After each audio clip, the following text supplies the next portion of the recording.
If you're ever on the Big Island, I recommend a Manta Ray Night Snorkel tour. This is a once-in-a-lifetime experience. I've done it 3 times, so you can do it more, but you got to try it.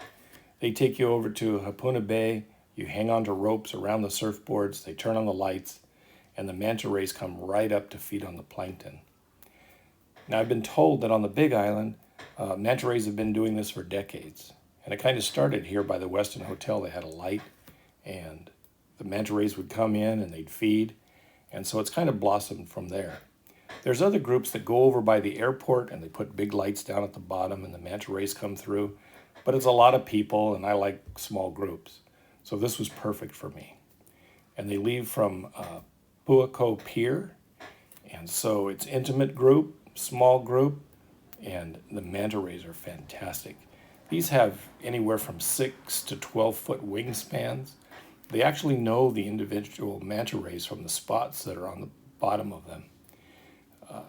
It's a little creepy to go out at night, but once you get out there and the lights are on, it's almost like daylight. And these manta rays are thriving because they can feed on the rich plankton that come up to the lights. So if you get a chance, I highly recommend a night snorkel tour with the manta rays.